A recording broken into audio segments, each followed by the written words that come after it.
Hey, welcome to Broken World Entertainment. And She-Hulk strikes again as the head writer, Jessica Gao, explains the decision to update Jennifer Walters' origin. This comes from Bounding Into Comics, whose headline is She-Hulk head writer Jessica Gao explains decision to update Jennifer Walters' origin, reveals complete misunderstanding of original Marvel comics. And that couldn't be more true. Because when you have a look at this, it's hilarious. Hilarious. So, she puts it down as first, the head honchos at Marvel specifically didn't want it to be a mob hit. It just didn't feel like it would fit with everything.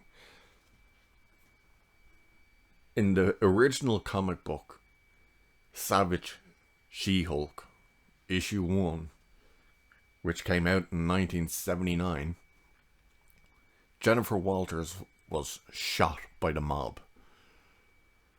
So she couldn't defend someone. As she's bleeding out, Bruce Banner, her cousin, the Hulk, desperately trying to save her life. There was no transport, no help. He makes the split decision to give her blood transfusion, and in doing so, inadvertently gives her the Hulk powers.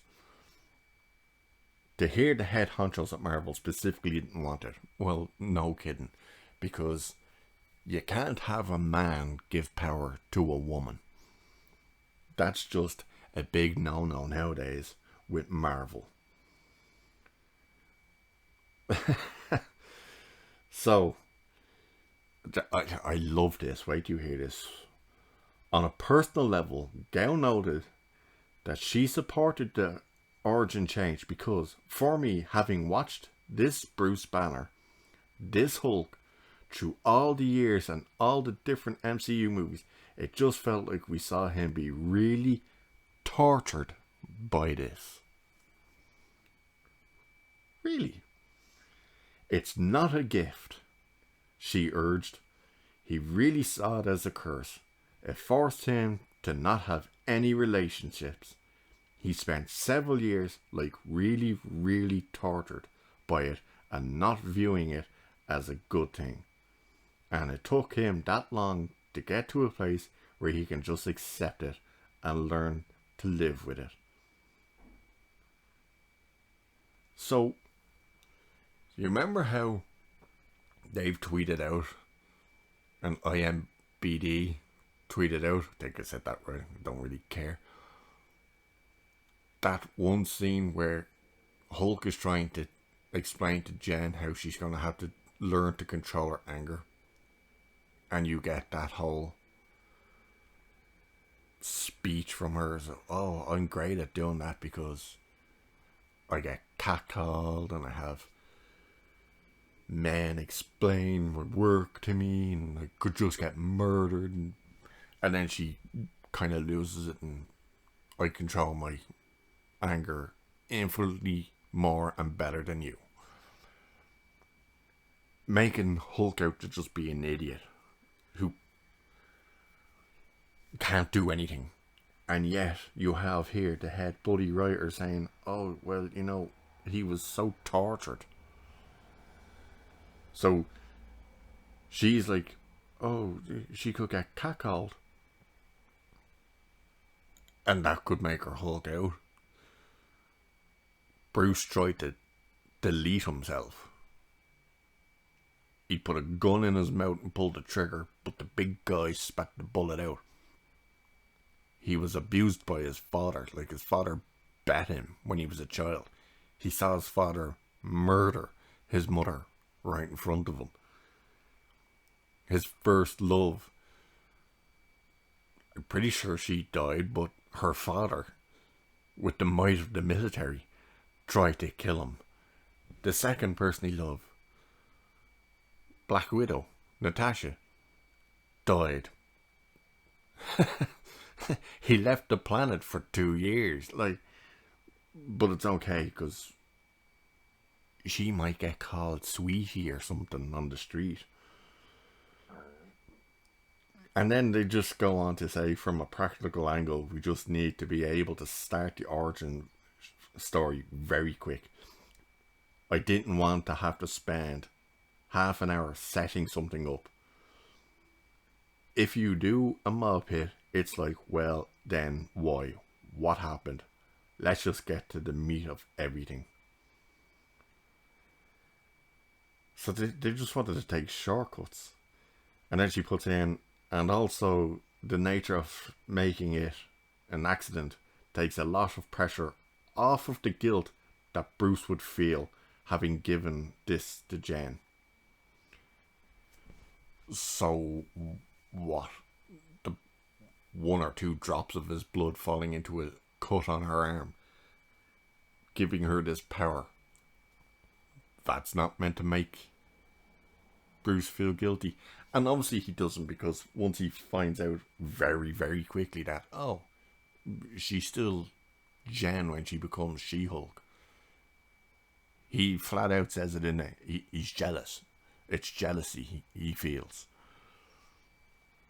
Sheer God. So Byrne in Comics then says, as asserted above, Gail's insight into her approach to She-Hulk's origin reveals the writer's own fundamental misunderstanding of both storytelling and the characters with whom she's been charged to handle. With Jen's close to bleeding out and left without any transportation or help, it's very clear that Bruce was motivated to perform the procedure solely out of desperation for Jen's life, possibly not even having the clear mind to realise the implications the act may hold for his cousin. So they went and changed. She obviously changed it because Feige said you can't have him do this. But it's clear she didn't know about the mob hit until after they done their stuff. It's another great example of the kind of people Marvel are bringing in right now. Your woman from the showrunner of WandaVision, who remember WandaVision, probably not been that long, but all the Mephisto Easter eggs and references in there, and then when he didn't show up, she got asked, "Hey, how come Mephisto didn't show up?" She was like, "What's a Mephisto?"